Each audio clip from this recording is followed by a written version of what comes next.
Number लेना चाहते हैं। हमने वो एंटर कर दिया, हमने तो एंटर कर दिया। जो लोग भैया लोग आए हैं हमारा सीनियर, हाँ मैं सबको सबका नंबर लेगा। सभी प्रधानमंत्री को निवेदन है कि अपना अपना नंबर अपना नाम।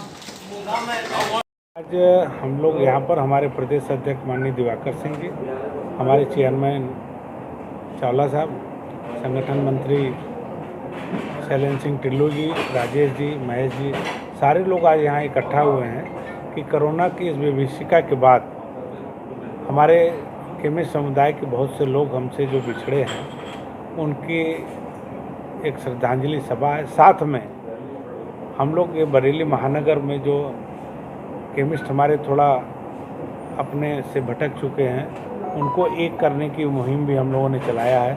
इसमें बहुत सार्थक पहल भी हुई है और आज मैं आपके माध्यम से बताना भी चाहूँगा कि बरेली महानगर में, बरेली जनपद में सारे केमिस्ट आज एक प्लेटफार्म पर आके organisation of chemist and druggist Uttar Pradesh के बैनर तले एक यूनिट के रूप में यहाँ पर काम करने का इन्होंने शपथ लिया है। और हम आपके माध्यम से कल यहाँ के सभी लोगों को ये महसूस भी कराएंगे कि बरेली का एक एक केमिस्ट एक माले में पिरो के काम करेंगे और कोई भी बिखराव हमारे बीच नहीं रहेगा, ये आपको आश्वस्त है। दूसरा, जैसे अभी जो महामारी थी, कोरोना महामारी, जिसमें आप कह रहे कुछ लोग, उसका आपने कुछ केमिस्टों ने नाजायज़ फ़ायदा भी उठाया। देखिए, मुझे कहने में इसमें ज़रा भी संकोच नहीं है कि जो इस तरह के कामों में लिप्त थे वो हमारे केमिस्ट नहीं थे। इसको काम करने वाले कुछ और लोग थे, बदनाम हमारा व्यवसाय हुआ है और उसके पीछे यही था कि जो हम लोग अलग अलग तरीके से हमारे कुछ साथी बिछड़ गए थे और इसका लाभ लेके हमारे बीच फूट डालकर इस चीज़ को प्रोपोगेट किया है। कोई एक जो माननीय केमिस्ट है वो कभी भी किसी इस तरह की विभीषिका में कोई फ़ायदा नहीं लिया है।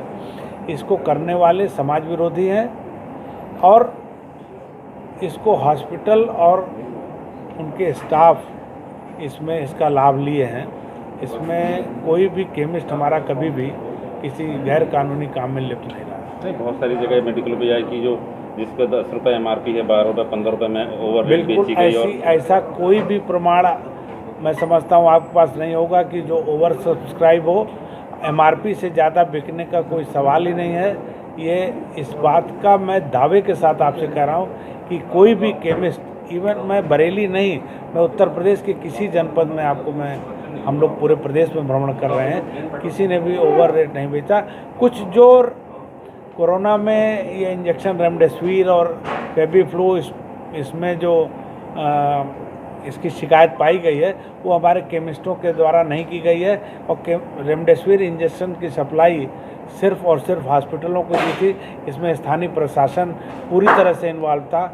हमारा केमिस्ट कहीं भी इसमें कोई गड़बड़ी नहीं किया है। मैं दावे से ये बात को बताना। आप दावे से कह सकते हैं, पर मैं भी बता सकता हूँ आपको कि जो कोरोना काल में जो दवाइयाँ या जो चीज़ें ज़रूरत पड़ रही थी वो रेट से ज़्यादा पे बेची गई थी। बिल्कुल, सारी दवाएं फ्रीली अवेलेबल, तो किसी दवा की कोई कमी थी ही नहीं, तो ओवर रेट मिलने का कोई सवाल ही नहीं है। 2 दवाओं की कमी थी, थर्मामीटर, बाकी जो देखिए चीज़ों की। मैं आपको बता दूं कि ये ऑक्सीमीटर ये बिल्कुल चाइना से इंपोर्ट होता है, चाहे वो कोई भी कंपनी हो। चाइना जब हमारी वहाँ से आमद कम है तो जो हमारी सोर्स पर ये जिस रेट पर हमें मिलता है उसको न्यूनतम हमारी मार्जिन रख के हमारे लोगों ने बेचा है। अगर कहीं इसकी, चूँकि ऑक्सीमीटर, थर्मामीटर ये केमिस्ट को छोड़ के दूसरे लोगों ने भी ऐसे समय का लाभ लेके बेचा है।